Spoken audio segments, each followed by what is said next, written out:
se encuentran hoy? Ya comenzamos con el permiso de todos la grabación para que tal vez aquellas personas que no puedan estar o si ustedes en algún momento quieren revisar, pues tengan ahí ese insumo como un elemento de aprendizaje.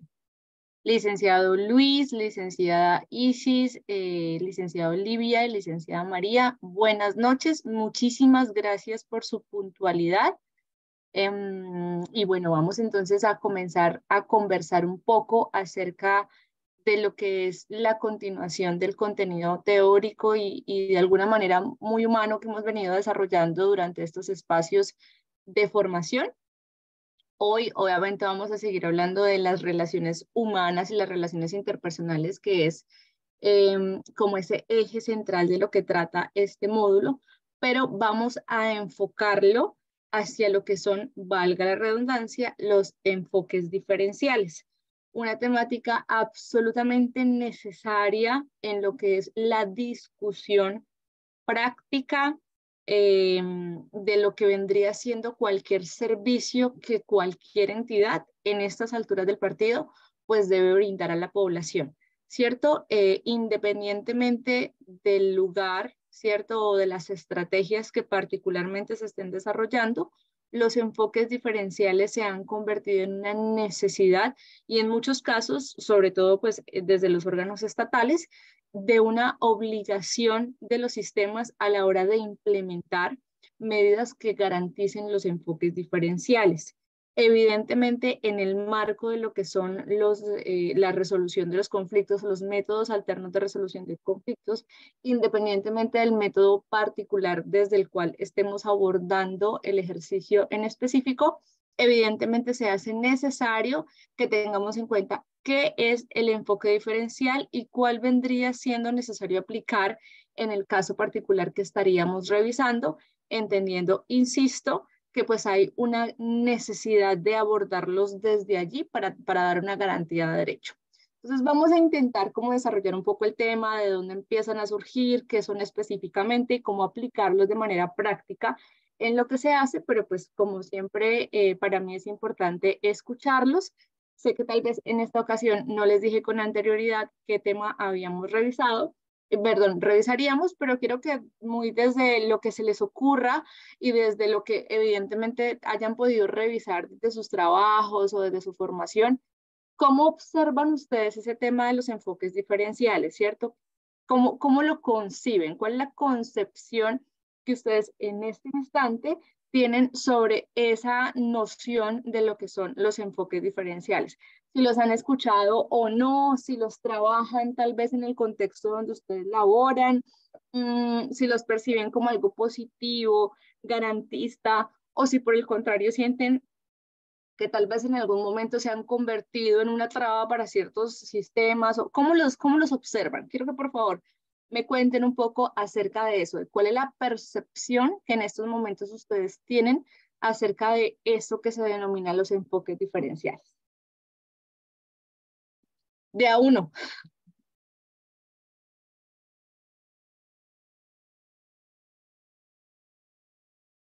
Lo que ustedes crean pertinente.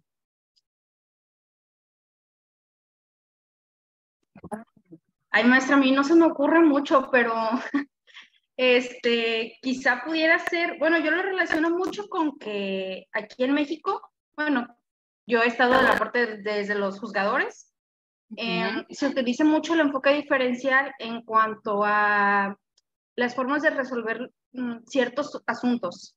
Por ejemplo, si se trata de menores, si se trata de mujeres, de indígenas, de migrantes, de personas de la comunidad LGBT.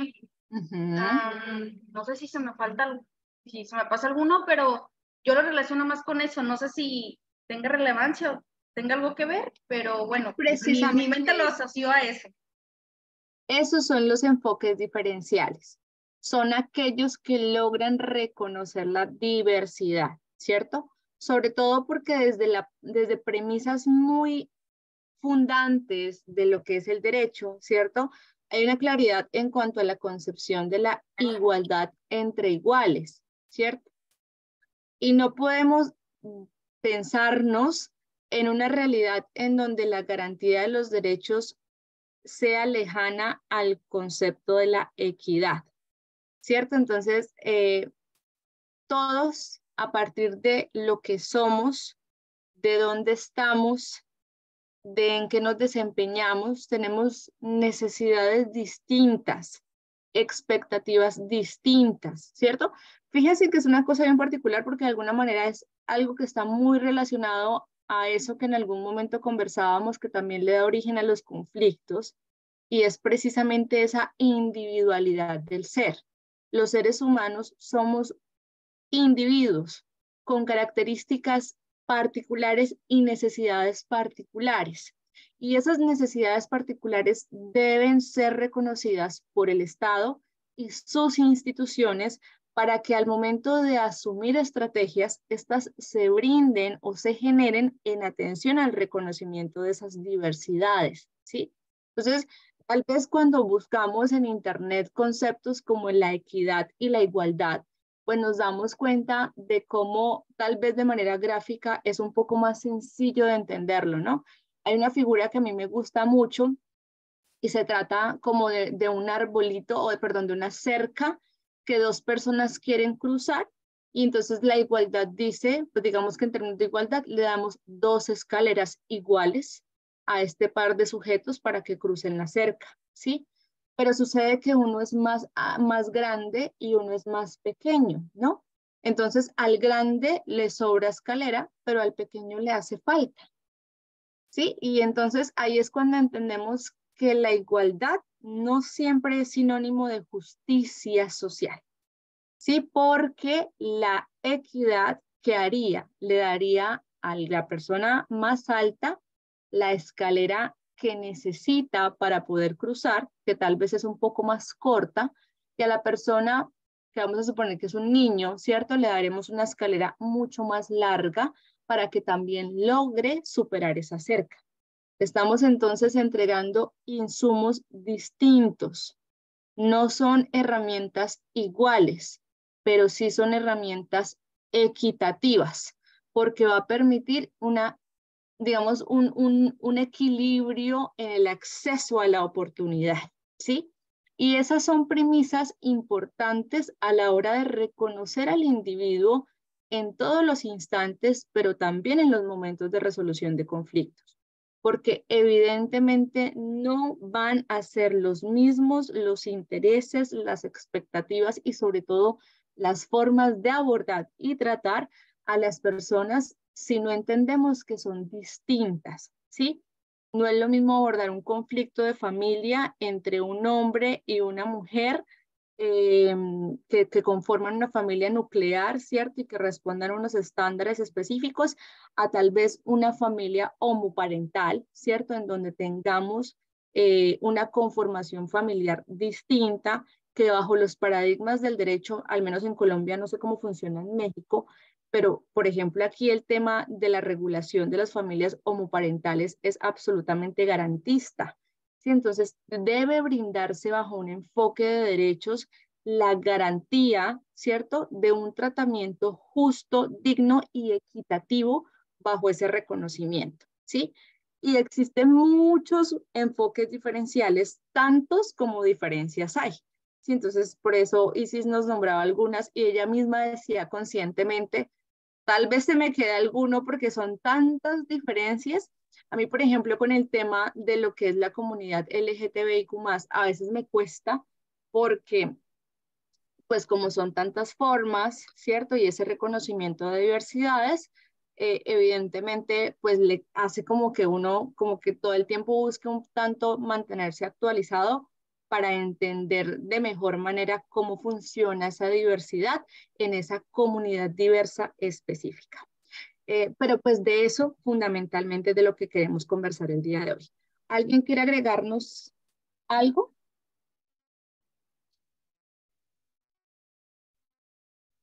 antes de comenzar? Bueno, voy entonces a compartirles, por Este, favor. Dime,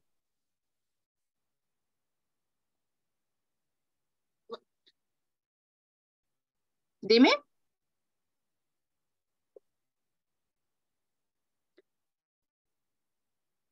¿Sí me escuchan?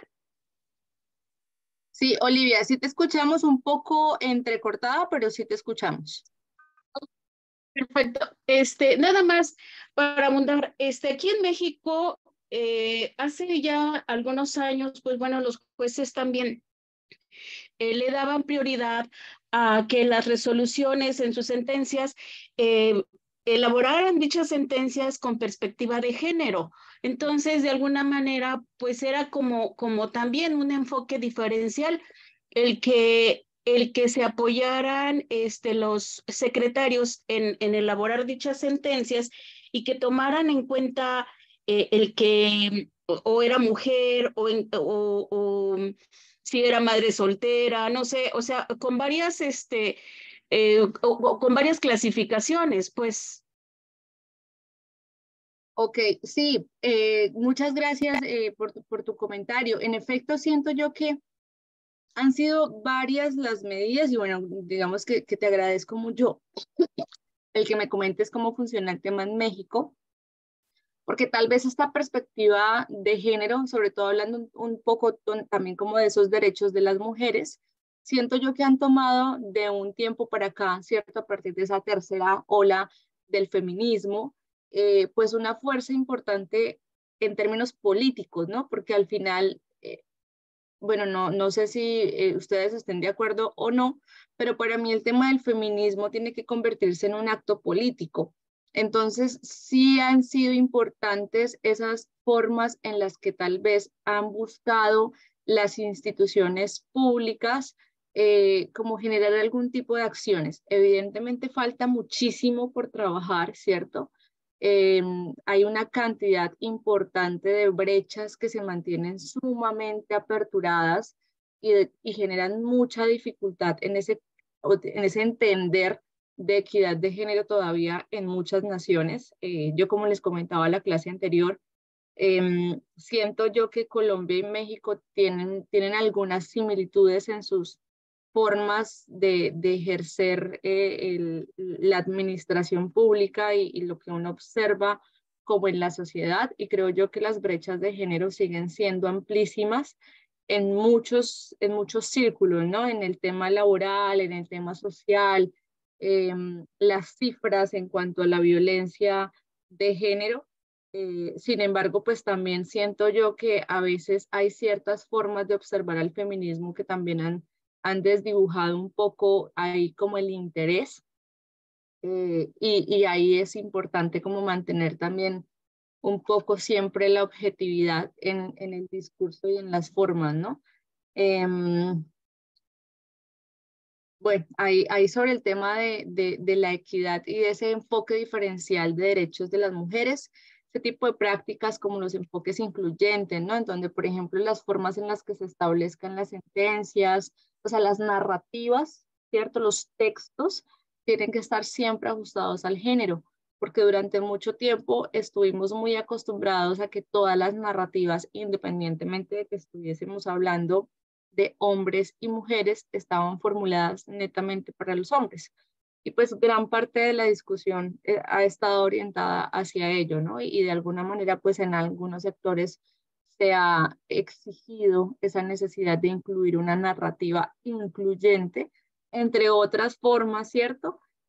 Yo siento que pues el tema de la narrativa pues es una cosa importante, pero pues más allá de eso hay que trabajar por acciones tal vez un poco más contundentes, ¿cierto? Como lo tiene que ver como con el tema de la participación política, la representatividad en los cargos directivos, el acceso a diversas oportunidades, por ejemplo, en temas de acceso a productos de higiene. En las mujeres que están por debajo de la línea de la pobreza hay una brecha amplísima que sigue siendo muy preocupante y que de verdad que además es también indignante incluso, ¿no? Y hay que reconocer que en ese sentido las mujeres siguen siendo pues las más afectadas. Lo que pasa es que también siento a veces que como los discursos se han vuelto tan radicales en ese sentido particular, pues también eso ha hecho que se genere como mucha dilatación en el acceso insisto, a las medidas contundentes que puedan transformar ese tipo de situaciones. Pero evidentemente traerlo a la mesa de negociación, traerlo a la mesa de conciliación, traerlo a la mesa de arbitraje, no únicamente el enfoque diferenciado en los derechos de las mujeres, sino ese reconocimiento a las necesidades diversas o a las necesidades diferentes a partir de esa individualidad del ser, es muy importante, ¿sí? Porque yo tengo todo que tomarlo en cuenta. Y por eso es que hoy vamos a hablar un poco sobre eso. Y por eso pues decidí colocarle como este título a la clase de hoy: métodos alternos de solución de conflicto, las relaciones humanas y el enfoque diferencial. Como lo hemos estado conversando a lo largo de este módulo, pues los métodos alternos de resolución de conflictos tienen su génesis en el reconocimiento del conflicto, ¿cierto?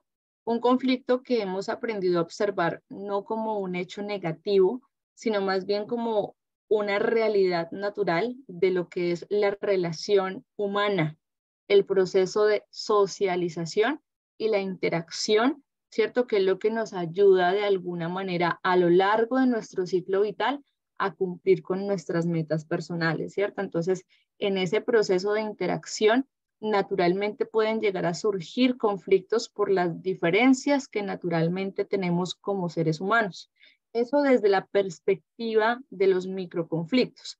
Y hablando desde los macroconflictos, pues al final del día siempre van a haber individuos que de manera, pues puede ser por sus posiciones de poder o por la colectividad que puedan llegar a representar, pues van a tener también conflictos ideológicos, económicos, políticos, religiosos, con otros grupos también de individuos, ¿cierto? De manera colectiva, o un individuo, puede ser uno en particular, que tenga el poder para, y eso es lo que va a generar esos macro conflictos, ¿cierto? Es decir, si nos vamos siempre a la raíz del conflicto, vamos a encontrar una diferencia de cualquier tipo de especie, política, ideológica, por lo que sea, religiosa, y eso es lo que hace que choquemos, ¿sí? Funcionaría y sería natural e incluso sería transformador y positivo si como seres humanos, pero sobre todo seres sociales, aprendiésemos estrategias efectivas y eficientes para resolver esos conflictos.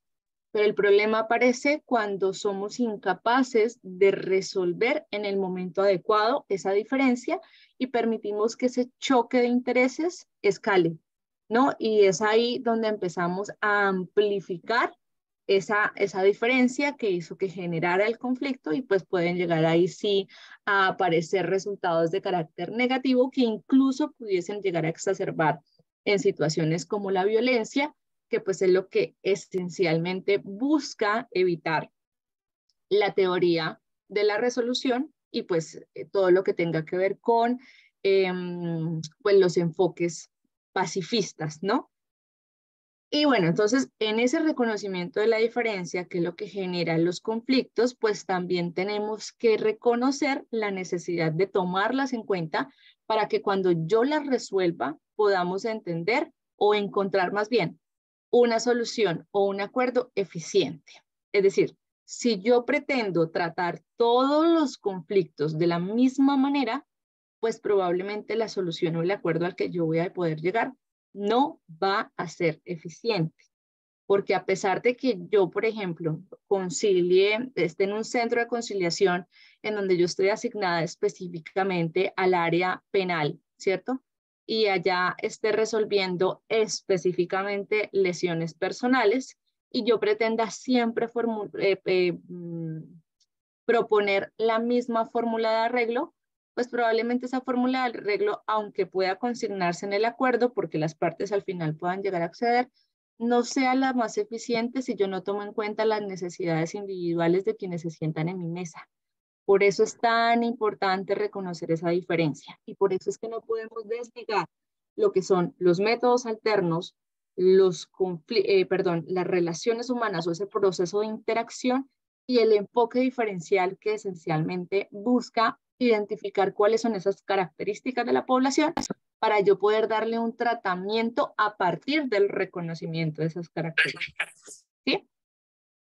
Entonces, dicho esto,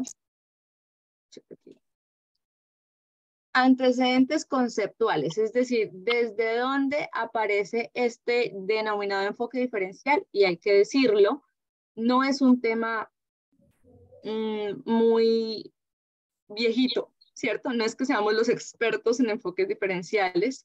De hecho, esto aparece como a principios de los 90, ¿cierto? Y fue arraigado como a los esquemas legales a inicios de los 2000, incluso hoy en día, hoy, año 2023, seguimos generando a nivel Latinoamérica, a nivel Europa, a nivel Australia, diferente jurisprudencia, ¿cierto? O bueno, se sigue generando jurisprudencia o se sigue legislando en torno a lo que es el reconocimiento de los enfoques diferenciales y los tratamientos diferenciales en las diferentes estrategias que genera cada uno de estos estados. Entonces es un tema, o más bien una medida joven, ¿cierto? Que avanza, pero que necesariamente tenemos que integrar a nuestra estructura de pensamiento y sobre todo a los procesos prácticos que generamos desde nuestras áreas para poder garantizar los derechos. Pero ¿cómo surge, no? Nos dice la presentación, el reconocimiento de la presencia de grupos étnicos como los indígenas o los afros con derechos particulares es congruente con esa nueva visión de lo que tiene que ser una democracia real, respetuosa de las diferencias de los derechos humanos, tanto los individuales y los colectivos, abierta al diálogo, en este caso intercultural, y que más allá de los individuos que componen tradicionalmente el pueblo político en la democracia moderna, reconoce e institucionaliza la presencia de grupos intermediarios, es decir, una forma de pacticismo renovada dentro del ámbito democrático. Esto lo dijo Schnapper en el año 94 y lo recopiló y lo mostró nuevamente Gross en el año 2010. Y de alguna manera ha sido o es parte usual de las fuentes que se toman en cuenta a la hora de reconocer los enfoques diferenciales desde todos los ámbitos que, como nos decía Isis al comienzo de la clase, pues son muchos, ¿no? Desde el tema de lo étnico, del tema de la diversidad de ideología de género, incluso de la edad, ¿cierto? En donde yo, tal cual como nos está diciendo esta presentación, me doy cuenta que reconocer esos derechos particulares es algo que coincide, que va de la mano, que camina junto con la democracia, ¿cierto? Porque evidentemente ese reconocimiento a las necesidades individuales, pues es lo que puede llegar a generar ese derecho del pueblo, ¿no? En donde todos de alguna manera pueden estar integrados en lo que está. De ahí que el reconocimiento juega un papel determinante en los procesos sociopolíticos. ¿Cuál reconocimiento? El reconocimiento de la diferencia. Y es que en este reconocimiento de la diversidad étnica y cultural está el germen de la enunciación de medidas estatales y ciudadanas que han buscado desde los discursos del reconocimiento el acento en la diferencia como elemento fundamental de la acción política. Fíjense que si nos ponemos a revisar con un poco de detalle lo que han sido las estrategias, o más bien las fundamentaciones políticas de los estados a nivel latinoamericano, nos damos cuenta que todos le están apuntando hacia ese reconocimiento de lo que son los estados de derecho y los estados sociales de derecho en torno a pues es el reconocimiento de lo que es la garantía de los derechos fundamentales de cada uno de sus ciudadanos. Y eso no puede darse de manera igualitaria, ¿cierto? Yo no puedo generar igualdad sino entre iguales. Y esa, digamos que esa premisa abre la puerta a la diversidad, ¿sí? Entonces, los niños necesitan medidas particulares distintas a las políticas públicas, pongamos plano de política pública, ¿cierto? La política pública que se genera para los niños es diferente a la que se genera para los adolescentes y es sustancialmente diferente a la que se genera, por ejemplo, para el adulto mayor. Pero sí hay tal vez un elemento bien importante en ese reconocimiento de la diversidad desde esos lentes de los enfoques diferenciales, y es la vulnerabilidad, ¿cierto? Si bien es cierto, todos somos distintos, todos tenemos características que nos hacen ser lo que somos de manera individual. No hay una Ginette Tatiana Rico Fuentes igual a mí. Puede que exista alguien que tenga el mismo nombre tal cual. Puede que haya alguien que se vea incluso así como yo me veo, ¿cierto? Pero con todo y eso no va a haber alguien que tenga el mismo nombre, el mismo cuerpo, la misma esencia, los mismos conocimientos, los mismos errores, ¿cierto? Sino que pues va a ser sustancialmente distinto. Y eso no me haría entonces, o no obligaría al sistema que creara entonces un enfoque a cada sujeto, ¿cierto? Porque eso sería una cosa muy complicada. Entonces, ese reconocimiento de la diversidad le abre la puerta al enfoque diferencial, pero los enfoques diferenciales también tienen un ingrediente importante, y es el tema de la vulnerabilidad, ¿cierto? Entonces, yo reconozco la necesidad de dar un tratamiento distinto porque reconozco la vulnerabilidad de derechos que se generaría de no tratarlos de manera diferente, ¿sí? Pero entonces, ¿por qué? Porque a veces hemos encontrado, y lo digo hemos porque este es un tema que particularmente lo hemos tratado con chicuelos en el semillero de investigación, y sí a veces se encuentran muchas posturas teóricas contradictorias desde ese sentido, ¿no? O sea, que es ilógico pensar en un tratamiento diferenciado, efectivo, porque pues eso implicaría que yo creara un modelo de tratamiento para cada ser.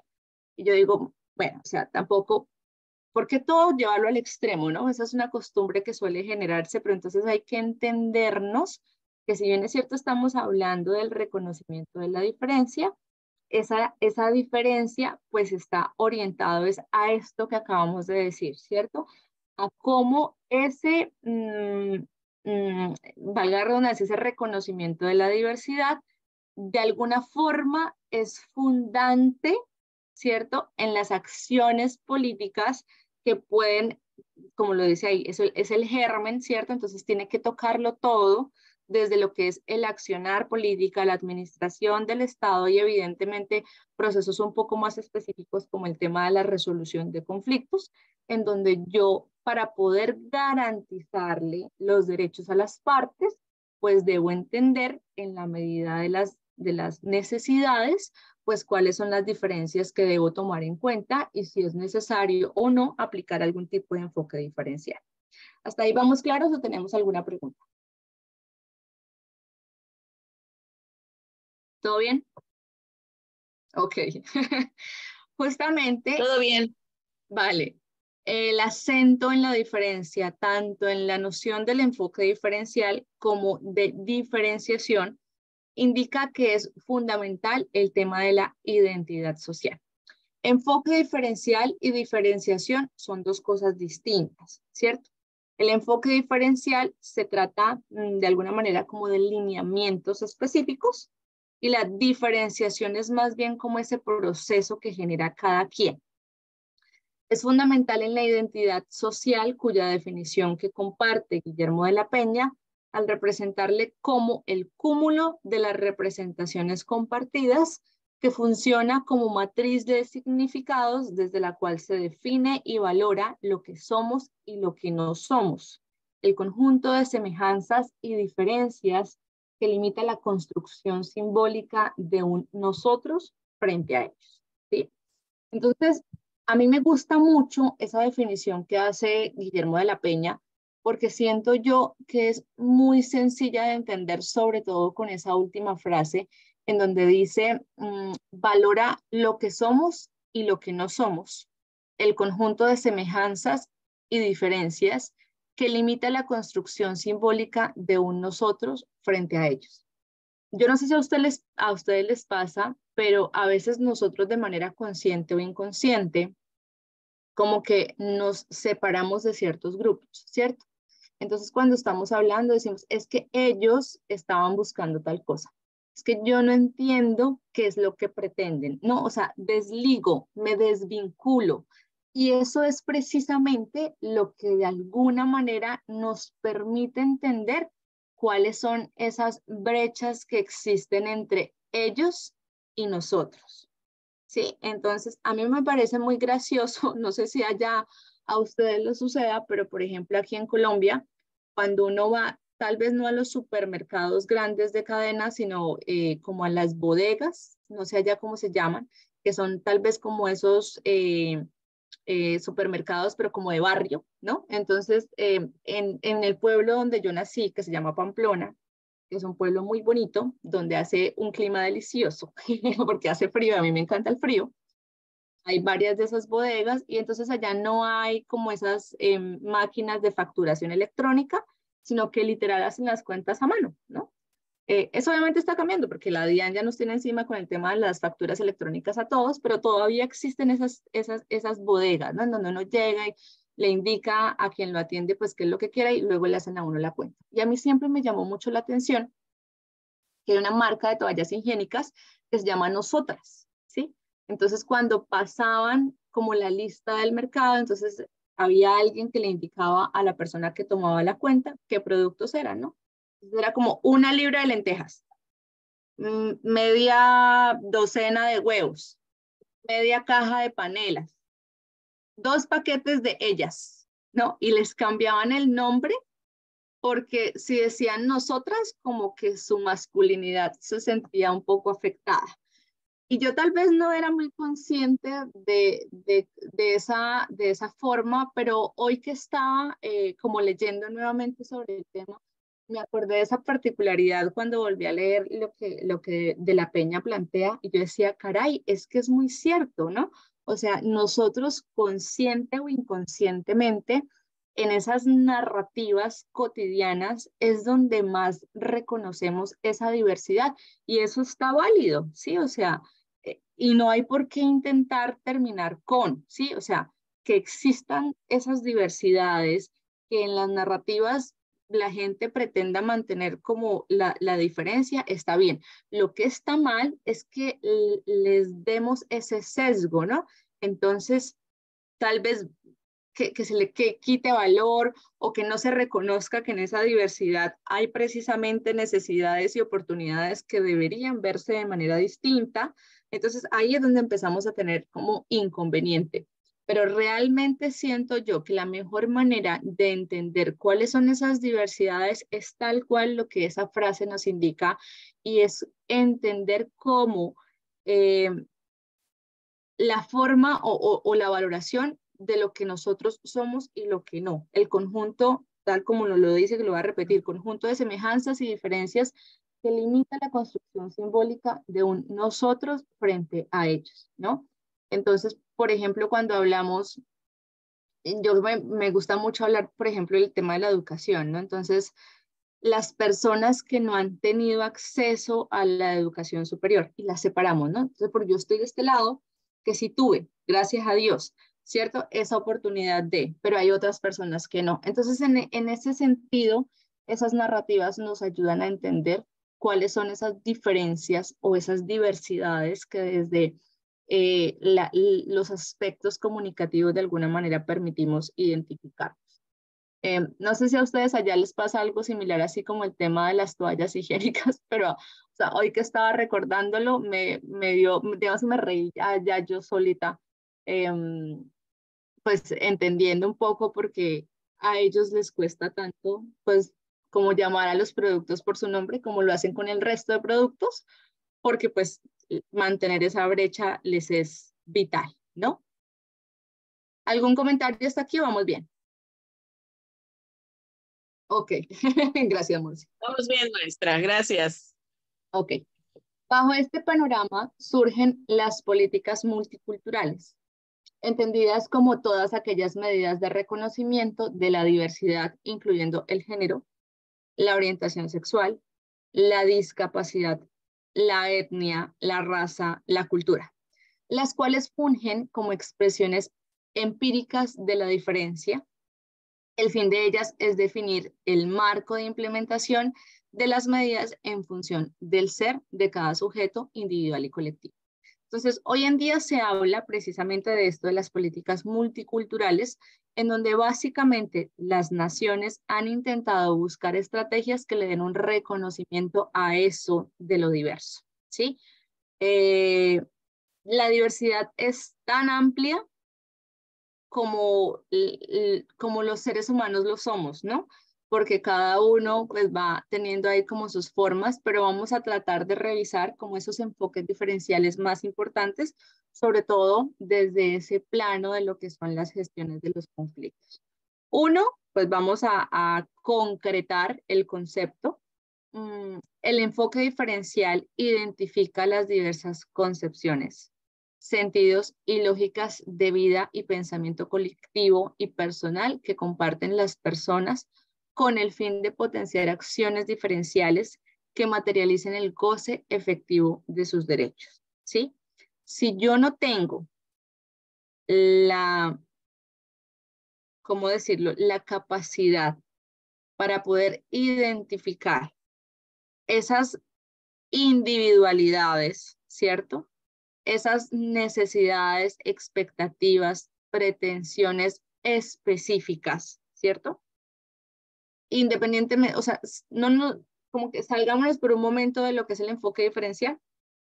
Cuando yo me siento a una mesa a buscar encontrar un acuerdo entre unas partes que tienen una diferencia, yo necesariamente tengo que identificar cuál es esa diferencia en los hechos específicos y concretos, ¿cierto? Es que él se fue de la casa y no me está enviando el dinero para la manutención de mi hijo y yo necesito que él envíe el dinero, ¿sí? Ok, entonces, ¿cuál es la diferencia o cuál es el conflicto en este caso? Pues que hay una mamá o bueno, más bien un papá que está incumpliendo con unas necesidades y una mamá que las está reclamando en pro de los derechos de sus hijos, ¿cierto? Pero el papá pues también tendrá sus necesidades específicas, sus carencias específicas y sus pretensiones específicas. Y yo tengo que entrar a revisarlas, ¿cierto? Entonces,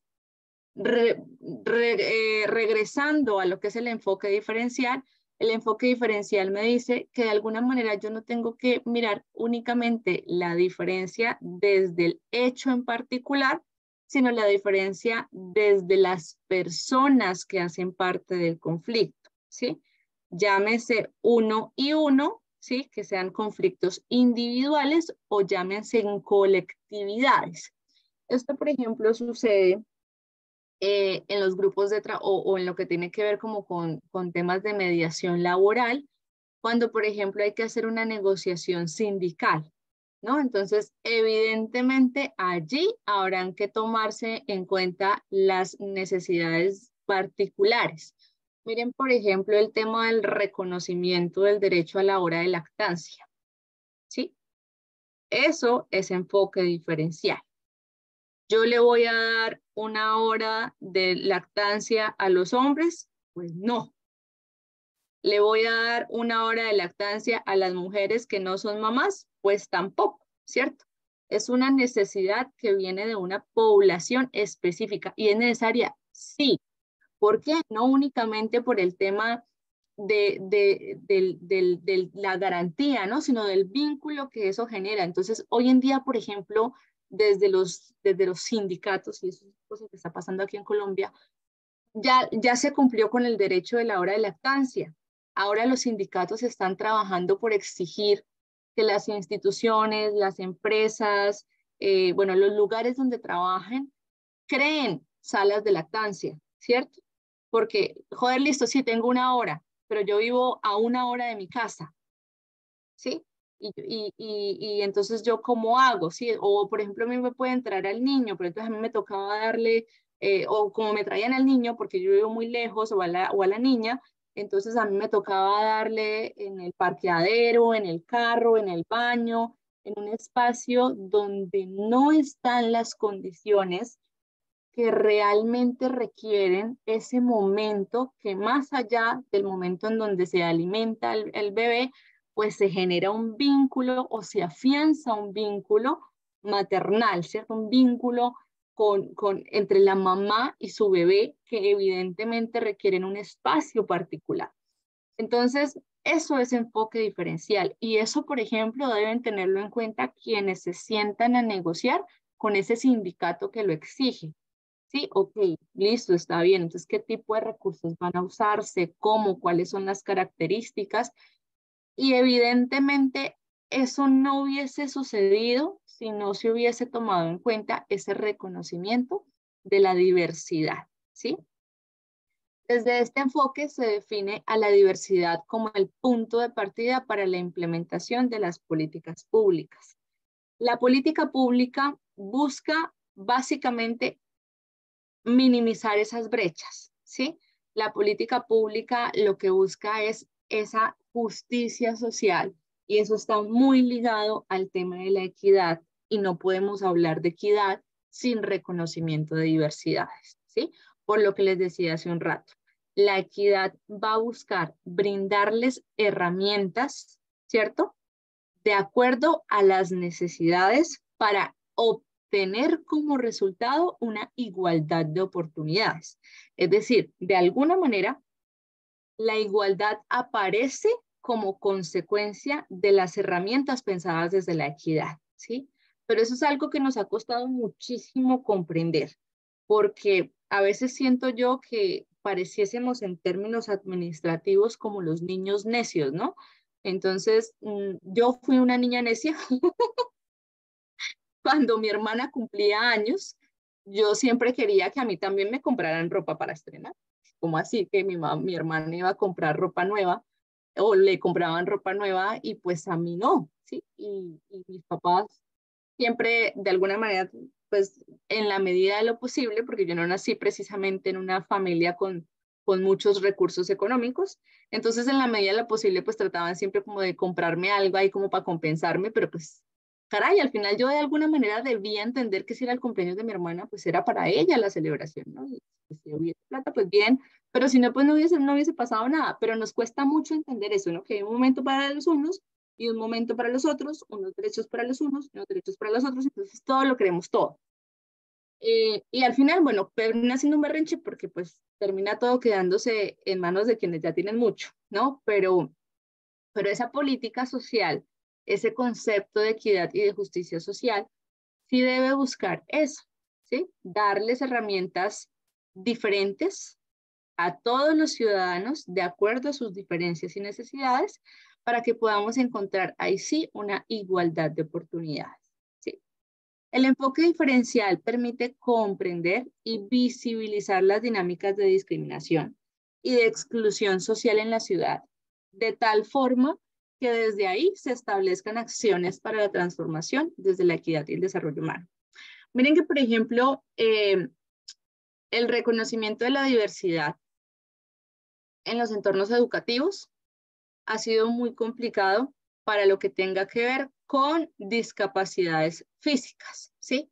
Entonces existen muchas personas con discapacidad física, llámese porque tienen que usar algunas muletas, porque están en silla de ruedas, porque tienen discapacidad visual, porque tienen discapacidad auditiva, y esto les ha aumentado la brecha en el acceso a la educación.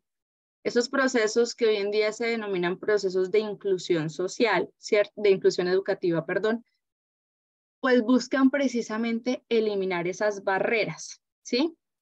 Pero hay que reconocer que todavía existe mucha discriminación frente a lo que son las dinámicas o las condiciones de discapacidad, ¿sí? Entonces, y eso pasa en muchos lugares, incluso parte de las exigencias legales de los centros de conciliación, por ejemplo, es que tengan, y esto debería ser igual para bueno, los centros de conciliación, las universidades, la mayoría de las instituciones públicas deben tener un acceso incluyente, ¿sí?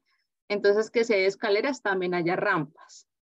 que si dentro del edificio hay varios pisos, pues hayan ascensores o escaleras eléctricas o alguna estrategia que permita el acceso para todas las partes. Pero igual, ay, por favor, sí.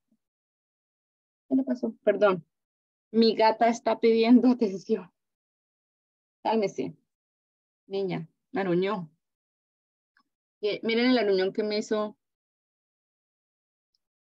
Esta semana he estado muy estresada porque tenemos unos vecinos nuevos que tienen perritos. Y a ella le estresan, yo a ella la adopté y pues ella cuando estaba chiquita, yo creo que tuvo ahí de pronto que pasar por cosas feas y a ella los perros la ponen demasiado nerviosa, muy, muy nerviosa. Entonces, siento yo que es como eso, ¿no? Yo le dije que le iba a denunciar por violencia intrafamiliar porque me había agredido, pero bueno, no la entendí y me sigue aruñando, ya no más, cansona. Bueno, les estaba diciendo, Pero es normal, maestra, los perros y los gatos no se llevan, entonces ahí tiene un problema. Sí, pues la ventaja es tenerse afuera, aunque ella convive con los perritos de mis papás súper bien, porque pues de alguna manera como que se acoplaron, pero sí, no, y es que son perros grandes, son 2 pitbulls, pero ellos son lindos, son juguetones, pero obviamente el ladrido pues la pone nerviosa. Es por eso. Yo confío en que con el tiempo se acostumbre, porque yo como le digo a mi vecino, no, vecino, es que los ladridos de su perro ponen estresada a mi gata para que por favor lo silencie, pues no, yo tengo que ser realista.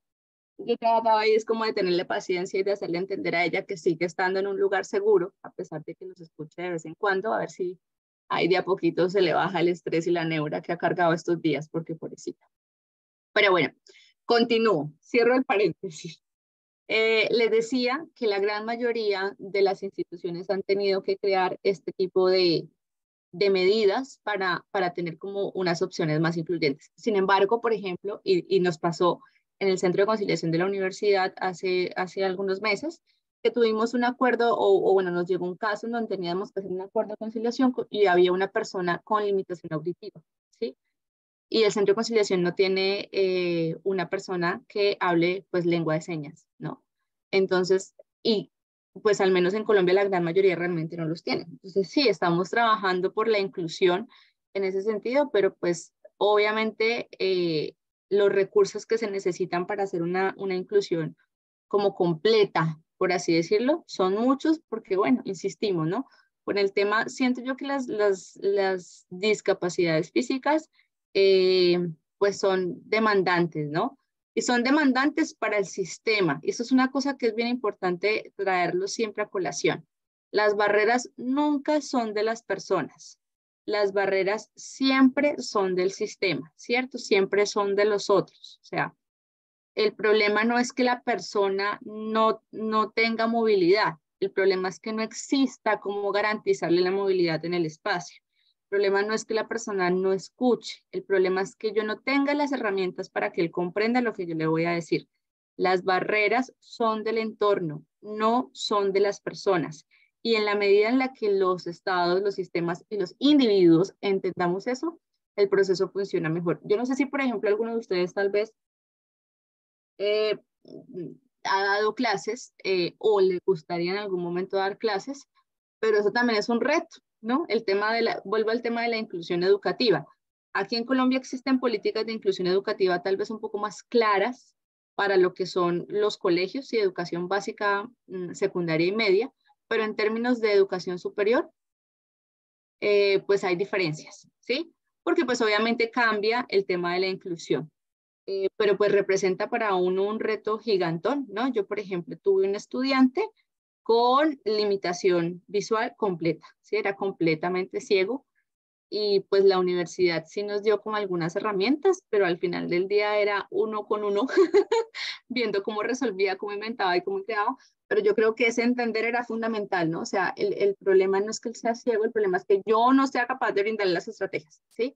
Entonces es ver cómo uno resuelve y cómo de alguna manera también uno contribuye, ¿no? Porque pues harto ya nos ha tocado como lidiar a cada uno con sus formas como para no entender cuál es la manera en la que yo voy a sumar a que esas barreras se vayan eliminando. Pero evidentemente Entender esas diferencias ayuda a entender también esa discriminación y a entender la manera en la que las instituciones, insisto, y los funcionarios pueden generar acciones para transformar, ¿no? Y pues ir logrando eso que mencionábamos hace un rato, que tiene que ver con esa igualdad social.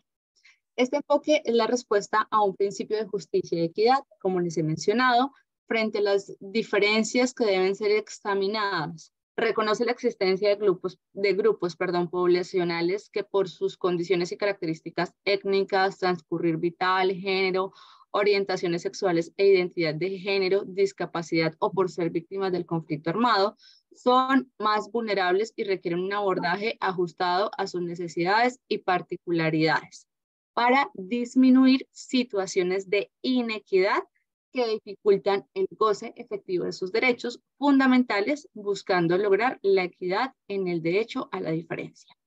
Miren que este párrafo, que es muy concluyente frente a lo que estamos hablando, si ustedes se dan cuenta, a diferencia de tal vez párrafos anteriores, ya amplía ese grupo poblacional diverso, ¿no? Entonces aquí hablamos de condiciones étnicas, transcurrir vital. Transcurrir vital, ciclo vital, ¿sí? Es decir, niños, adolescentes, adultos, adulto joven, adulto mayor, ¿cierto? Género, orientaciones sexuales, ¿sí? ¿Qué es el género y qué es la orientación sexual? ¿Cuál es la diferencia entre esos dos elementos conceptuales que son tal vez los más esenciales? Pues género podría ser, está súper complicado, no me había puesto a pensar, pero pues género es como en lo físico, en el ADN masculino y femenino, y la orientación sexual es que tú puedes ser mujer, pero te gustan las mujeres, independientemente de tu situación física, supongo. Vale, Monse, me encanta. Monse es como yo, ¿no? Las caras como de... Pues no lo sé, pero ahí voy. Bueno, en efecto, la orientación sexual sí tiene que ver con lo que tú dices, ¿no? O sea, con cuáles son las personas o cuáles son los gustos que de acuerdo a mi identidad, ¿cierto? Tienen una afiliación sexual hacia quien me siento atraído. Pero el tema del género habla un poco más específico o específicamente hacia las como condiciones sociales que le asignamos a los roles, ¿sí? Entonces, género femenino y masculino. ¿Qué es lo femenino? ¿Qué es lo masculino? ¿Cierto? Entonces, femenino es vestirse de tal forma, peinarse de tal forma, usar areticos, depilarse las axilas, maquillarse. Esas son condiciones femeninas, ¿sí?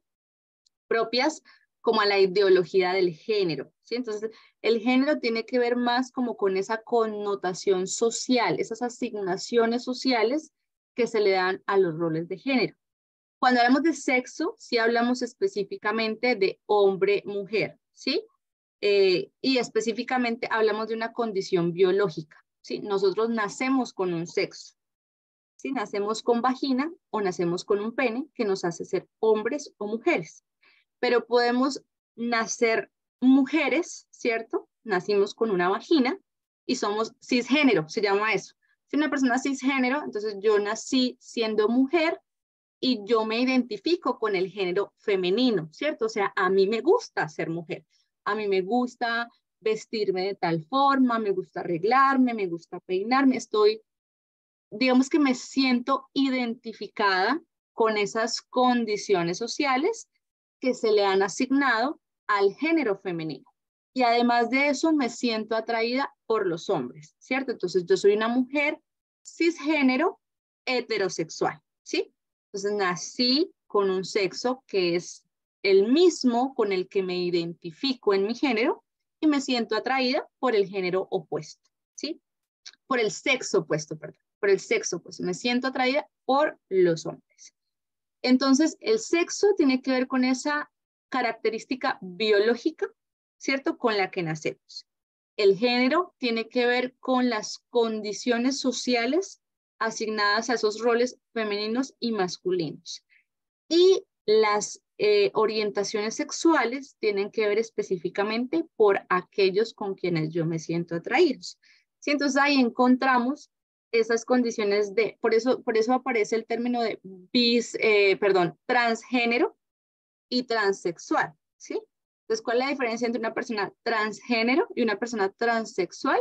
Pues una persona transgénero es quien, por ejemplo, nació siendo mujer, pero sintió que nació en el cuerpo equivocado porque a mí no me gusta eso de ser mujer, yo preferiría vestirme distinto, me siento mucho más, me siento rara porque yo me siento masculina, porque yo soy un poco así, yo soy bien femenina, pero sí vamos a suponer, ¿no? Entonces que yo nací siendo mujer, pero no me identifico con nada con el hecho de ser mujer y quiero verme, sentirme, hacer lo que hacen los hombres, practicar como sus actividades. Yo me miro en el espejo y no me siento cómoda viendo lo que veo.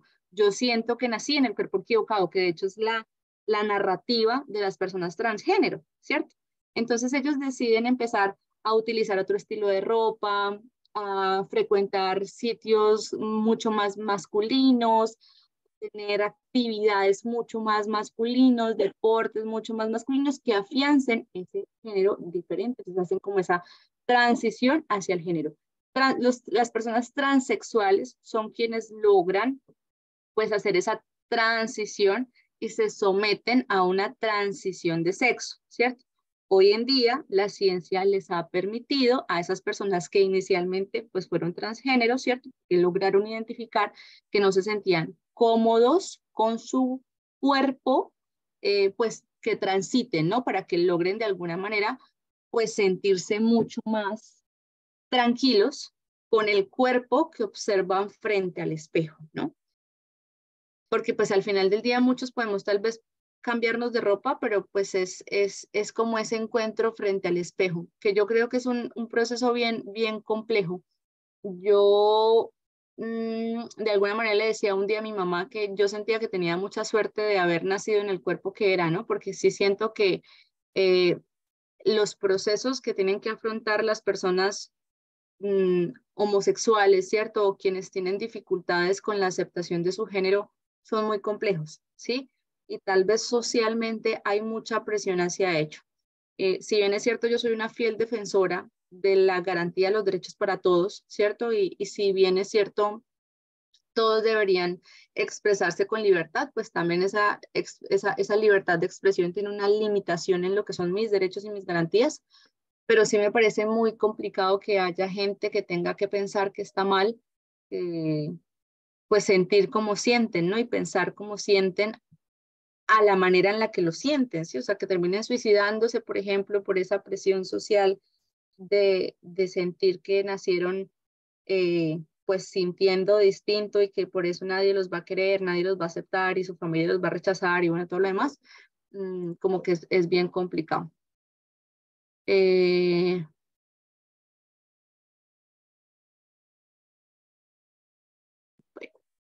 Entonces, aquí esta descripción, volviendo al tema, esta descripción, fíjense en que ya nos da una ampliación, ¿sí? A esos grupos poblacionales, como les venía diciendo, habla también de la discapacidad y habla de las víctimas del conflicto armado.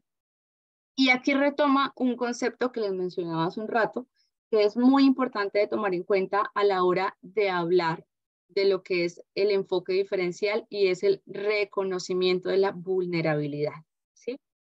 El enfoque diferencial surge a partir de ese reconocimiento de la vulnerabilidad, porque eso es lo que hace que se necesite un abordaje diferente, un abordaje particular, en donde yo de alguna manera sepa que hay una inequidad por la condición que estoy observando y yo pueda buscar una herramienta que mejore esa condición y que de alguna manera me ayude a alinear los derechos, ¿cierto? A darle equidad inicialmente, ¿cierto? Para luego sí lograr una igualdad en ese reconocimiento de la situación.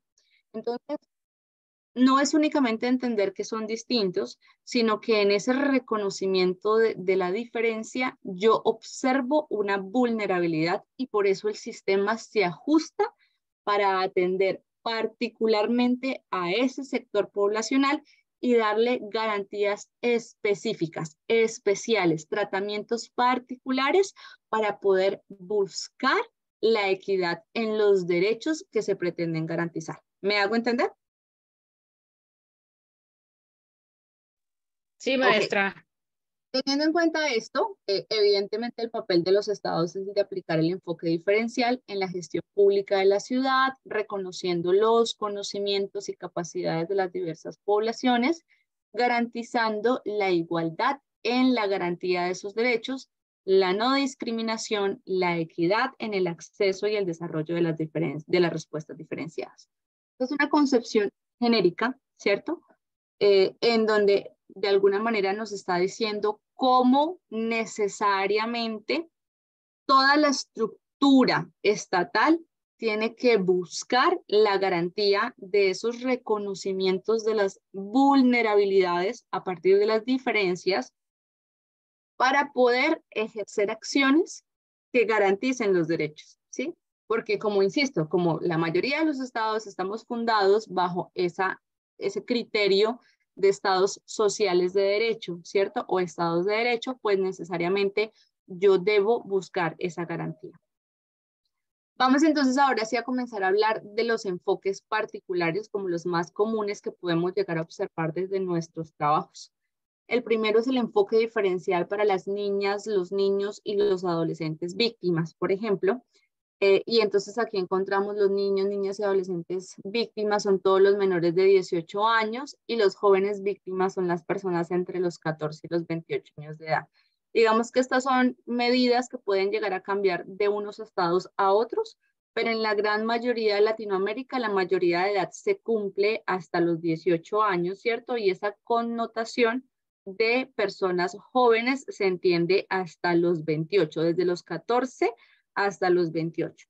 Entonces encontramos como esa condición por el ciclo vital en donde hay un cambio en la percepción. Y aquí estamos hablando específicamente de víctimas del conflicto, ¿cierto? Entonces aquí nos dice, experimentaron daños como consecuencia de infracciones al derecho internacional humanitario o violaciones graves a los derechos humanos en el marco del conflicto armado. Por lo tanto, o a su vez, la participación como derecho de los niños, niñas y adolescentes implica tener en cuenta sus puntos de vista para alentarlos a formarse en una opinión propia, libre, según su ciclo de vida y ejercer su derecho a ser escuchados y a participar en todas las circunstancias que les afecten o que sean de su interés. Miren que si llevamos el tema de los niños a los métodos alternos, pues normalmente los niños de manera directa pues no hacen parte de las mesas de negociación, ¿no? Siempre están representados por sus padres o quien ejerza esa condición de representante legal. Sin embargo, y saliéndonos un poco acá de lo que habla específicamente de ese reconocimiento de víctimas, pues yo sí siento que a veces pasa que suele dejarse muy lejano los intereses de los niños y siempre de alguna manera deberían integrarse, ¿no? O sea, siempre pensar en cuál es la necesidad de los niños entendiendo cuáles son las consecuencias de las decisiones que puedan llegar a tomarse. Y esta es una situación que, por ejemplo, ocurre que yo creo que sí es bien importante tomar, por ejemplo, en contextos de arreglos de familia, ¿cierto? En donde quienes están sentados en la mesa, pues son el papá y la mamá, y normalmente son sus intereses los que están en juego, y a pesar de que uno dice que pues lo más importante pues es específicamente lo que piense, espérame, regálame un, voy, espérese canzoncito,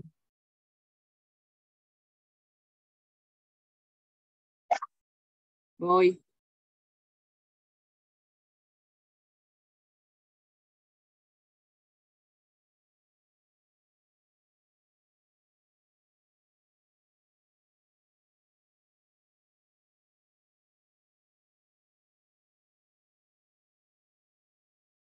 Ya, por fin, la presentación se dejó de compartir o la siguen viendo. Sigue viendo, maestra. Ok. Bueno, entonces lo que les decía, a veces sí siento yo que se dejan de lado como esos intereses particulares de los niños y habrá que tomarse en cuenta. Existe hoy en día, desde los métodos alternos de resolución de conflictos, en los macro conflictos, las gestiones o un enfoque que habla sobre la gestión social, ¿cierto? Entonces, hay prácticas restaurativas, específicamente desde la línea de lo que es la justicia restaurativa. Entonces, encontramos prácticas restaurativas, círculos de paz o este tipo de acciones específicas que de alguna manera permiten o buscan esa garantía de derechos. Ahora me cuentas. Y obviamente hay que tener en cuenta en qué momento las personas que son parte del conflicto se hicieron víctimas del conflicto, ¿no? Para poder entender cuál fue el daño que se les causó, cómo están afectados, para poder encontrar soluciones mucho más efectivas hacia pues, las necesidades que puedan llegar a generarse. Por lo tanto, la implementación de medidas de atención para los niños, niñas y adolescentes víctimas del conflicto deben ser adecuadas, favorables a sus intereses, que permitan garantizar sus derechos como ciudadanos y contemplen acciones para prevenir. Siento yo que tal vez, hablando desde los métodos alternativos, esto también puede aparecer, por ejemplo, en los sistemas de responsabilidad penal adolescente, ¿no? Que normalmente se piensan desde un enfoque de justicia restaurativa. No sé cómo funciona en México, pero al menos aquí en Colombia, el sistema penal adolescente aplica para los niños entre los 14 a los 18 bajo los lineamientos de la justicia restaurativa, con condiciones o más bien con estrategias o herramientas de carácter mucho más pedagógico que sancionatorio, precisamente por este enfoque diferencial. ¿Allá funciona igual o cómo funciona el sistema de responsabilidad penal adolescente?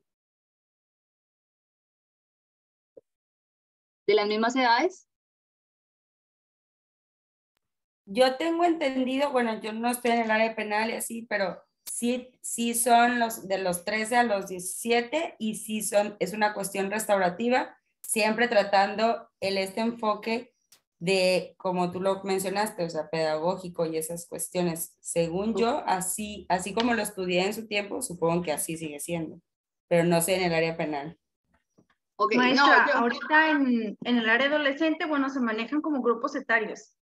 Okay. Van de los 12 a los 14, de los 14 a los 16 y de los 16 a los 18. Y el enfoque con el que se trabaja en el área de adolescentes es el socioeducativo. Entonces siempre se vela porque los menores o los adolescentes que están involucrados con el sistema penal pues tengan este acompañamiento desde lo educativo, lo social, siempre en compañía de sus papás, y se deja mucho, bueno, desde las cosas que me han tocado a mí, siempre se salvaguarda mucho la educación, o sea, por sobre todas las cosas, y se opta en diversas medidas, pues siempre se vela porque el adolescente pues esté en este ámbito de la escuela y que pues tenga el mayor aprovechamiento posible, que esté con sus papás, que tenga apoyo psicológico de ser el caso. Y creo que está bien. Sí, yo siento que probablemente desde el tema de los métodos alternos, la línea de la justicia restaurativa aplicada a los sistemas de responsabilidad penal adolescente es lo que mejor nos permitiría entender el tema del enfoque diferencial que allí se trata, ¿no? Porque pues encontramos chicos, ¿cierto? Un adolescente que tal vez pudo haber cometido un delito exactamente igual al que comete un adulto, ¿cierto? Entonces vamos a poner un joven de 17 años y un adulto de 37, ¿sí? Ambos robaron, hurtaron, qué sé yo, un celular en la calle, ¿sí? La condición es la misma y bajo el enfoque del ordenamiento jurídico, pues nuestros sistemas son muy exegéticos, ¿no? Entonces hay una conducta que debe ser típica, antijurídica y culpable. Tenemos un código que me determina cuál es la condición, ¿cierto? Cuál es la acción que debe generarse, las condiciones para que la conducta sea culpable. si hay o no hay un eximiente de responsabilidad. Se hace todo el análisis y nos damos cuenta que cumple la actuación con lo que la norma tipifica como un delito, pero pese a que son conductas que esencialmente cumplen con esa tipificación y con esa culpabilidad y antijuridicidad, pues nos damos cuenta que a pesar de eso hay un tratamiento o una consecuencia distinta, porque entendemos que son dos sujetos en un momento de su ciclo vital distinto, ¿no? Entonces el adolescente se entiende como este sujeto que está en una edad en donde su confrontación individual pues lo hace también hacerse mucho más vulnerable, mucho más manipulable. Hay condiciones en su contexto que tal vez pudieron haberlo llevado a ese tipo de comportamientos y por su misma edad también es mucho más posible corregir esa conducta. Por eso las medidas correctivas son más pedagógicas que coercitivas, ¿cierto? No desde el enfoque sancionatorio, sino desde el enfoque pedagógico, porque se reconoce esa necesidad individual desde su capacidad, desde su diferencia, desde su edad, ¿no? Entonces, en ese sentido, siento yo que la justicia restaurativa, pues desde esa condición de edad, nos permite ver ese enfoque. Y no sé si allá pasa mucho, pero por ejemplo aquí en Colombia son muy pocas las prácticas restaurativas que uno ve en el sistema ordinario, ¿no? Siento yo que ha pasado una cosa triste con lo que son las prácticas restaurativas y la justicia restaurativa, y es que a veces ha quedado como un tanto supeditada a esos espacios o escenarios de la justicia penal para adolescentes y tal vez desde el área de la justicia ordinaria, pues no se ha podido ejecutar adecuadamente, ¿no? A pesar de que esté contemplada. ¿Sí? Nuestro Código Penal, dentro del marco de la justicia ordinaria, tiene un capítulo completo de justicia restaurativa en donde habilita a las partes para generar prácticas restaurativas que puedan darle una finalidad distinta, atípica a sus procesos, pero pues no es una figura jurídica muy usada, ¿sí?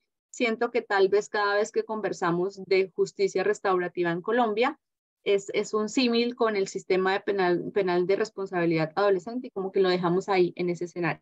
Pero pues sirve para ayudarnos a entender cómo funciona ese enfoque diferencial. ¿Nos querías decir algo, Isis?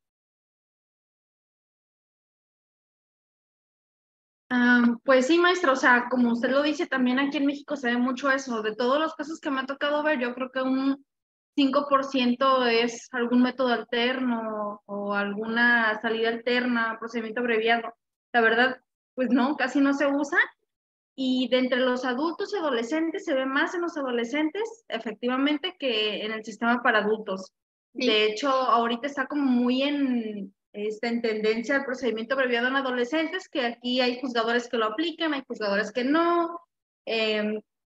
Sobre los planteamientos que ha hecho la Suprema Corte de Justicia de la Nación, que están también en el sentido de que si aplica para adolescentes o no aplica. Entonces, es también como todo un asunto, aquí la aplicación de salidas alternas, pero pues si lo ponemos pues sí, como en un comparativo, pues definitivamente se usa más en adolescentes que en adultos. Sí, total. Vale, muchas gracias. Otro enfoque muy común es el enfoque diferencial de género y los derechos humanos de las mujeres, que es lo que estábamos conversando durante buena parte hace un momento, y nos dice, el enfoque diferencial de género se refiere al análisis de las relaciones sociales que parte del reconocimiento de las necesidades específicas de las mujeres y que tiene por objeto permitir la igualdad real y efectiva entre hombres y mujeres. El Estado reconoce que las mujeres que han sido víctimas de infracciones al derecho internacional humanitario o de violaciones graves a derechos humanos han sufrido impactos desproporcionados y diferenciales en el marco del conflicto armado, por ejemplo, y en consecuencia el conflicto exacerba en las relaciones de poder, desigualdades, encontrando que las mujeres son las principales víctimas de delitos sexuales, desigualdad e impactos desproporcionados del conflicto.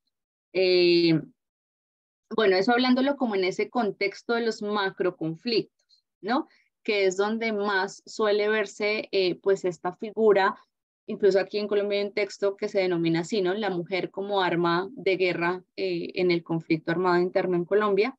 Y pues esto evidentemente desde la postura de los macroconflictos requiere una perspectiva mucho más específica. Incluso en el último acuerdo de justicia transicional que se firmó en Colombia hay un capítulo completo acerca de lo que es el enfoque de género, ¿no? Y cómo esos derechos de las mujeres pues se vieron tan vulnerados y requieren de medidas tan específicas en ese tratamiento de la justicia transicional.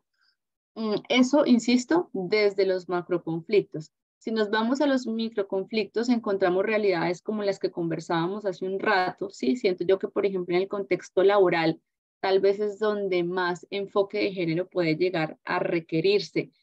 Yo, y aquí voy a hacer un paréntesis también, yo soy bien intensa a la hora de decir que el enfoque de género va muchísimo más allá de aperturar un espacio diciendo buenos días a todos y a todas, ¿cierto? Les y los saludo. O sea, yo siento que, bueno, si hay personas que sienten que eso visibiliza y dinamiza y moviliza o lo que sea, pues está válido, pero realmente las dinámicas de garantía y equidad de género tienen que darse desde la consolidación de derechos efectivos, ¿no? Entonces, por ejemplo, en términos laborales, las diferencias y las brechas siguen siendo muchas. En términos comerciales también, ¿sí? O sea, una práctica comercial común es que nosotros vamos al supermercado a comprar una Presto Barba, ¿sí? Y si es negra, vale 5 pesos, y si es rosada, vale 8, y es exactamente la misma, ¿no? Entonces, en términos comerciales, también hay muchas situaciones que pues han generado como la necesidad de poner eso en controversia.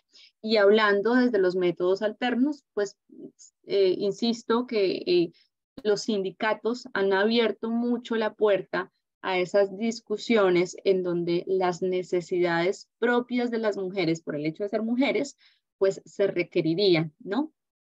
En términos penales, pues también, ¿cierto? Porque la victimización, ¿sí? Como ese fenómeno de daño que aparece a partir de un hecho victimizante, pues también cambia desde la connotación psicológica que puede llegar a tener en un hombre o en una mujer por las características también neurológicas de cada uno de los géneros, ¿no? O sea, que socialmente se haya, creo que eso lo decía la clase anterior, socialmente se haya creído, por ejemplo, que las mujeres somos el sexo débil porque tal vez somos un poco más sensibles o mucho más sensibles que los hombres, pues realmente responde más bien como a una naturaleza neurológica, ¿no? En donde efectivamente nuestras conexiones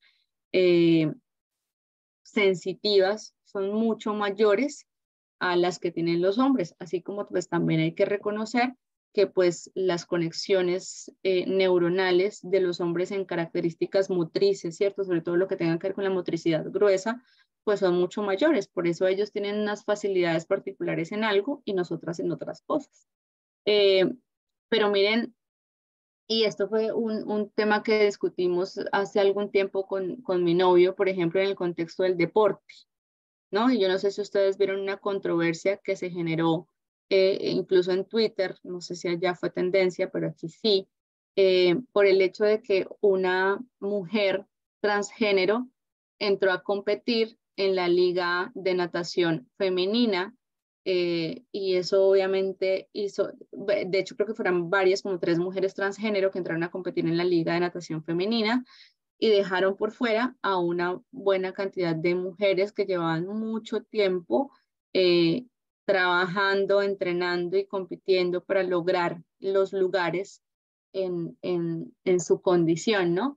Entonces, claro, las aperturas a las igualdades y a las equidades tienen que ser muchas, pero no hay que llevarnos a los extremos, ¿no? Porque pues a pesar de que estas mujeres se sintieran mujeres, sus condiciones biológicas seguían siendo las de un hombre y pues esto, pues a pesar de que fuese visto como equitativo e incluyente para ellas.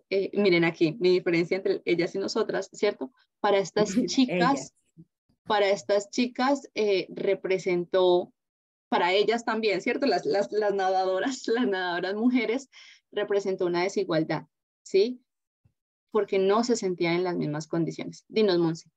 Es que realmente no tienen las mismas condiciones. O sea, también entró una, también fue todo un caso en el de UFC, donde se golpean así, que súper feo, bueno, en esa competencias, en ese deporte, y jamás va a ser la misma fuerza, por más que ya se haya operado y todo, él trae un ADN de un hombre.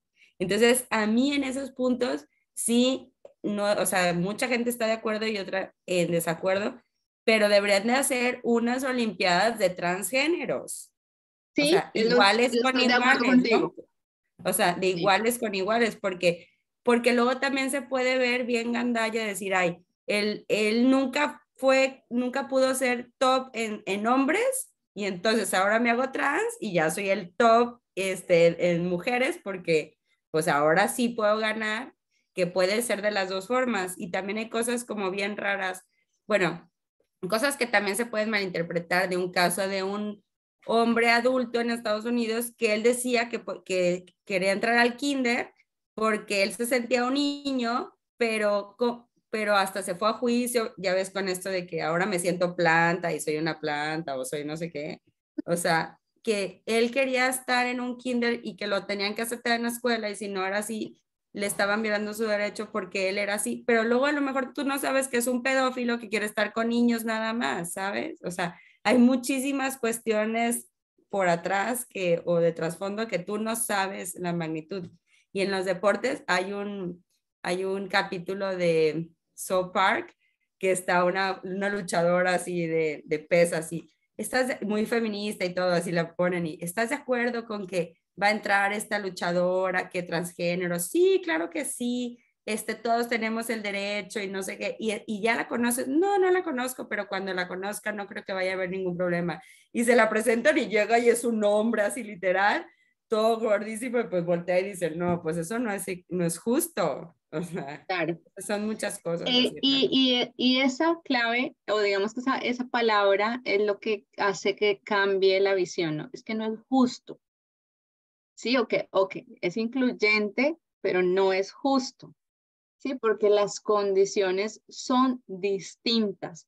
Entonces, estoy muy de acuerdo con lo que tú piensas, Monse. Tal vez hay muchas feministas o bueno, diferentes personas que tienen derecho absoluto a estar en acuerdo o en desacuerdo con nosotras, pero yo también siento que es absolutamente ilógico que pues vengan a ser partícipes de los espacios que estas mujeres se han estado compitiendo durante mucho tiempo, esforzándose. Es que, o sea, los deportistas de alto rendimiento llevan su vida dedicada a esto, ¿no? O sea, no es como uno que va ahí, bueno, yo no practico ningún deporte, pero no sé, el deporte que alguno va y practique como de vez en cuando, ¿no? O sea, es la vida dedicada a esto de las horas diarias de entrenamiento.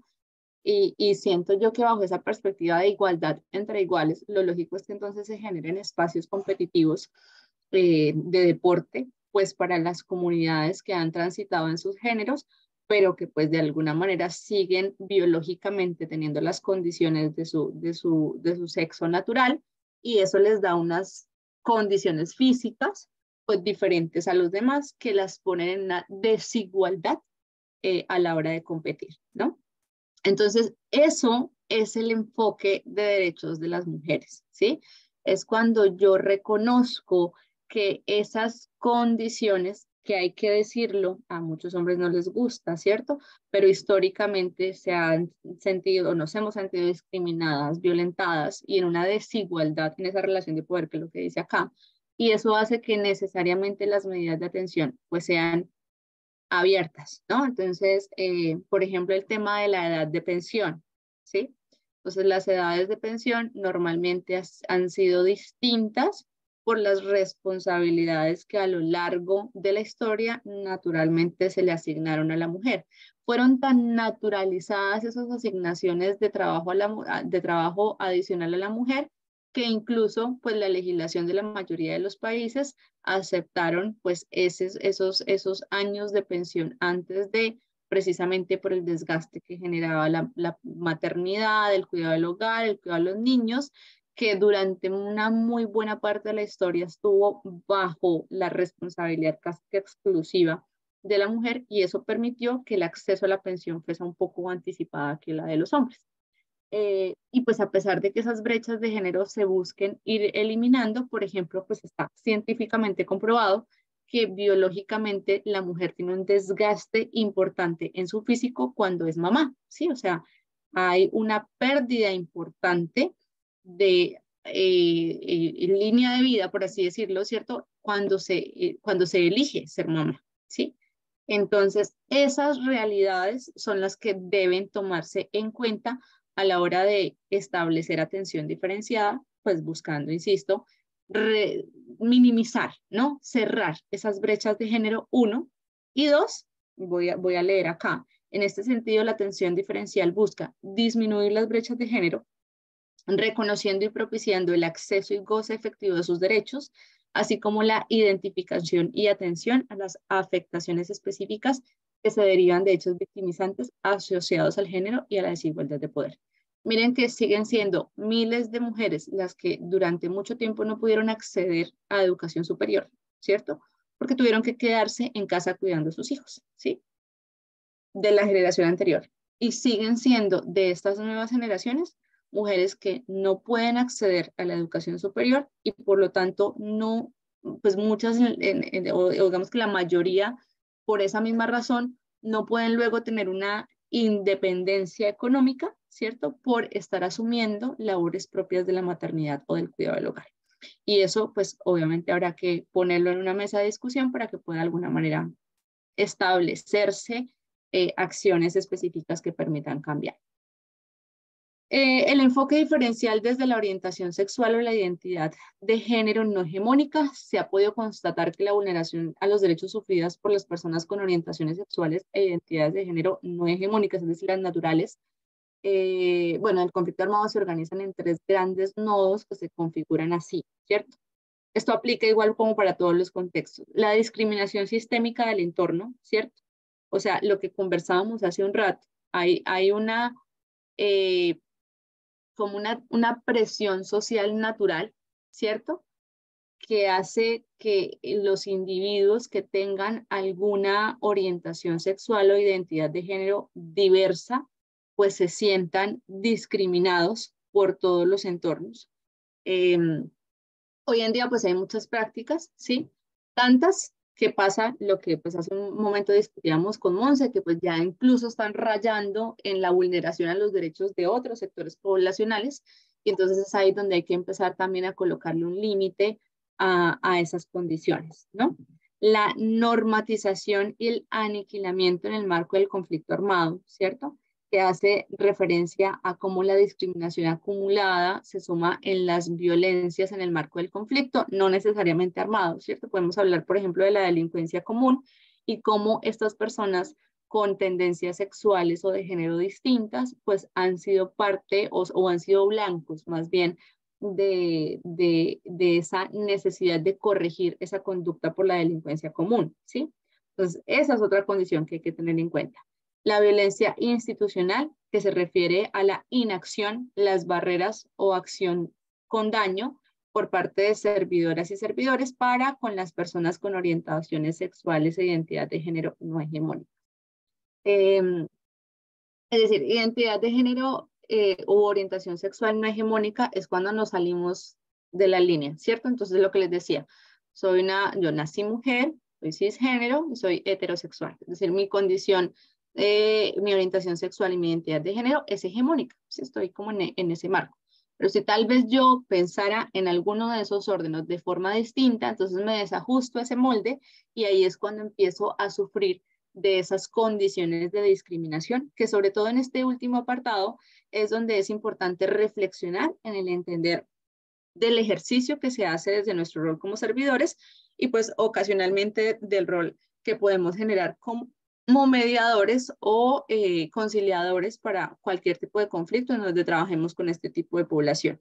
Entonces, es vital que mi manifestación, mi postura, mi lenguaje verbal y no verbal, mi reconocimiento de los derechos esté ligado objetivamente a las necesidades del individuo sin discriminar bajo ninguna condición a esa otra persona porque piensa o se siente diferente, ¿sí? Por lo anterior, las medidas de atención deben responder a un trato igualitario y no discriminatorio, corresponde a las afectaciones específicas que han experimentado en razón a su identidad u orientación sexual y generar acciones que permitan transformar los esquemas de discriminación y de exclusión derivados de la violencia y del prejuicio. Entonces, aquí volvemos al tema del reconocimiento de la vulnerabilidad, ¿cierto? Entonces, ¿por qué yo necesariamente tengo que dar ese trato y tengo que hacerlo consciente para ser mucho más empático, mucho más humano, mucho más justo con el trato? Porque yo sé que la persona que se sienta en esa mesa y se reconoce abiertamente como homosexual, por ejemplo, ha tenido en algún momento un entorno o muchos entornos que le han hecho sentirse discriminado, ¿sí? Y en esa medida es importante que mi accionar tenga un enfoque diferencial de acuerdo a su género, en donde yo tome en cuenta su condición. Además, le brindo un trato igualitario, pero reconozco que sus necesidades pueden llegar a ser diversas y también digamos, sus voluntades, y yo lo tomo en cuenta para generar acuerdos mucho más eficientes en la medida de este reconocimiento.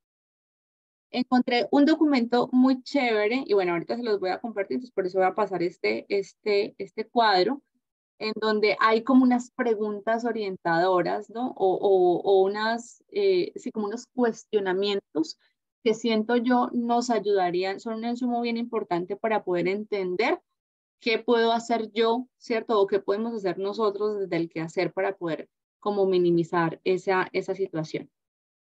Aquí esto habla sobre el enfoque diferencial a las personas con discapacidad. El cuadro lo vamos a revisar ahorita, ¿vale? Por eso lo pasé.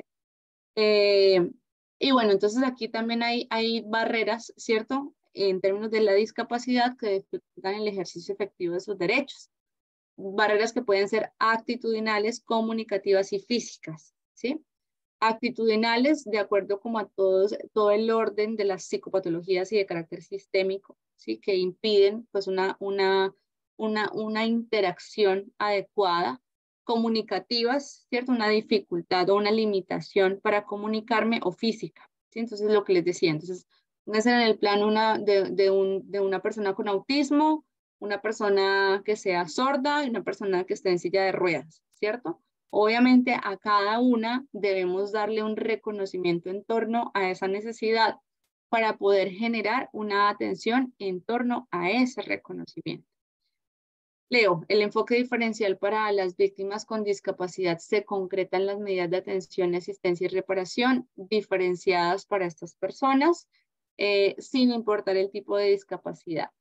Las medidas de atención para las personas con discapacidad deben, en lo posible, garantizar el acceso afectivo a sus derechos, identificar y responder las necesidades específicas de las personas de acuerdo con su discapacidad, promover la inclusión social y efectiva de la persona, reconociéndolo como un sujeto de derechos, con intereses, necesidades, un proyecto de vida y no como una persona que solo requiere tratamiento médico o rehabilitación de sus funciones.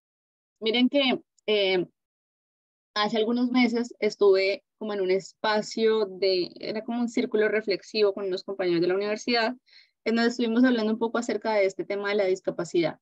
Y yo en ese ejercicio hice consciente muchas como distorsiones cognitivas casi que tenemos frente a la diversidad, ¿no? Perdón, a la discapacidad. Y es, por ejemplo, esa, ¿cómo decirlo? Como costumbre casi, o al menos así nos pasó a nosotros en ese ejercicio, y era como esa costumbre de infantilizar a las personas con discapacidad, ¿cierto? Entonces, si encontrábamos, por ejemplo, a un adulto con síndrome de Down, siempre tendemos a tener como un criterio infantilizado de este adulto, ¿no? Entonces, como que damos una minusvalía, ¿cierto? O sea, hay un valor restado a la persona que tenemos enfrente, hay sentimientos, digamos que la empatía que se despierta es muy orientada hacia características o condiciones como de lástima, y esto es algo que hay que cambiar, ¿sí?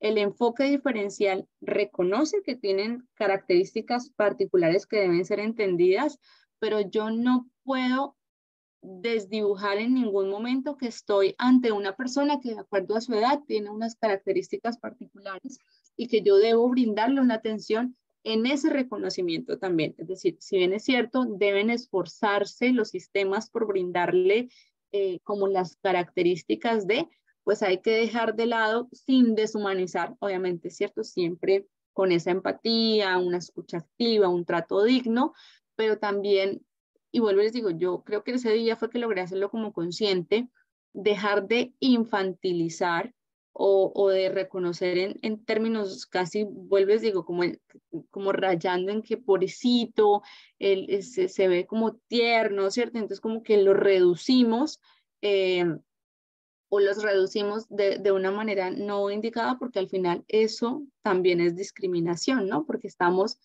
pues limitando las capacidades de esta población.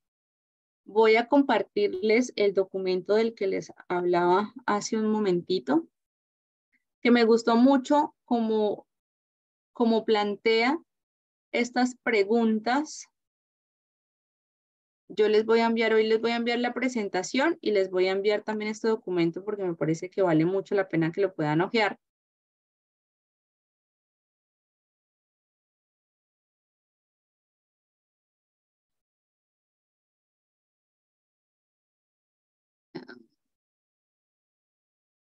Bueno, ¿ahí ya lo están viendo?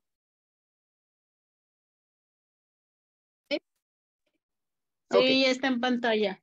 Ok, entonces, por ejemplo, miren, tiene la descripción de los grupos poblacionales, entonces nos habla niñas, niños, adolescentes, poblaciones juveniles, personas mayores, comunidades indígenas, población LGTBI.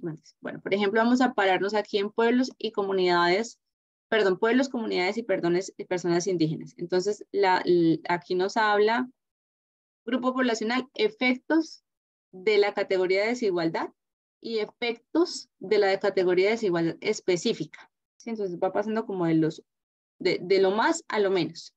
La primera pregunta es, ¿qué barreras basadas en la identidad se erigen como argumentos sociales, culturales, jurídicos, económicos y políticos para la exclusión de estos grupos sociales? ¿Cierto? O sea, desde lo general, desde una cosmovisión, ¿cómo vemos esas barreras a partir de esa identidad indígena, ¿no? Que puede llegar a aparecer? Y entonces luego hay otras preguntas. ¿Qué recursos institucionales se pueden allegar para asegurar el derecho al uso de su lengua durante todo el proceso de atención? Por ejemplo, ¿qué estrategias se pueden poner en juego para respetar y asumir las cosmovisiones de estas víctimas en ese proceso de atención? ¿Cómo se podría indagar e integrar la ritualidad y los simbolismos culturales de estas víctimas? Sí, entonces por cada grupo poblacional establece como algunas preguntas detonadoras, ¿no? Como para sensibilizarnos más hacia lo que realmente pues vendría siendo como esa necesidad o esa integración del enfoque diferencial. Aquí trae también este cuadro que me gustó mucho. Arranca de la pregunta, ¿cuáles son las causas y los efectos del hecho victimizante? De forma general, ¿cierto? Pero entonces empieza o revisa una primera pregunta de brechas de desigualdad y pregunta, ¿cuáles son las condiciones de desigualdad basadas en género con antelación al hecho victimizante? ¿Cierto? Y luego, ¿qué trabas o qué dificultades basadas en el género se identifican para que las víctimas afronten el hecho victimizante y qué estrategias o rutas de atención podemos entonces establecer para superar las barreras de género? ¿Sí?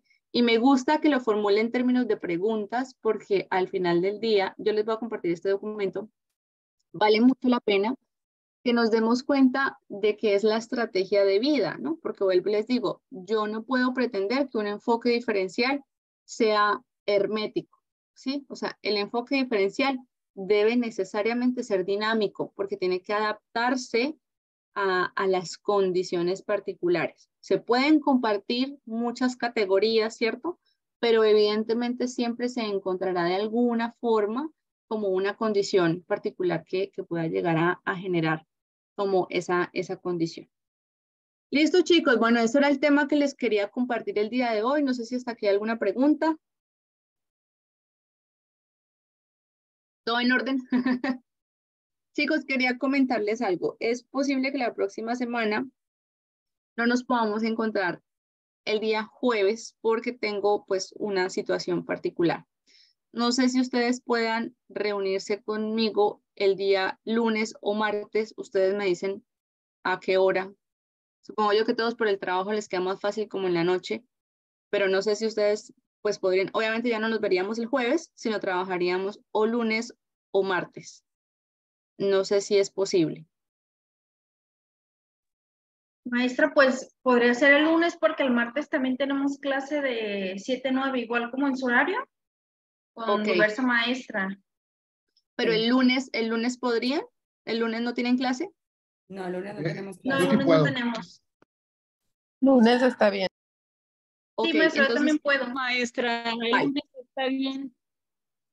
Listo, entonces hagámoslo así. Yo le aviso entonces a la licenciada a Ashley para que nos pueda hacer ahí como el ajuste y pues yo le indico que ustedes no nos veríamos entonces el jueves, nuestra clase cerraría el día lunes. Ah, bueno, no les he enviado el tema del trabajo, igual como no se los envío antes, yo les dejaría un tiempito adicional para que lo puedan hacer. Igual es un ensayo muy sencillo, pero pues igual sí les voy a dejar como un tiempito para que lo puedan resolver sin afán y sin excusa, porque como a mí no me gustan las excusas, entonces para que luego no digan que es que no pudimos, pero yo sé que no lo he enviado, lo reconozco,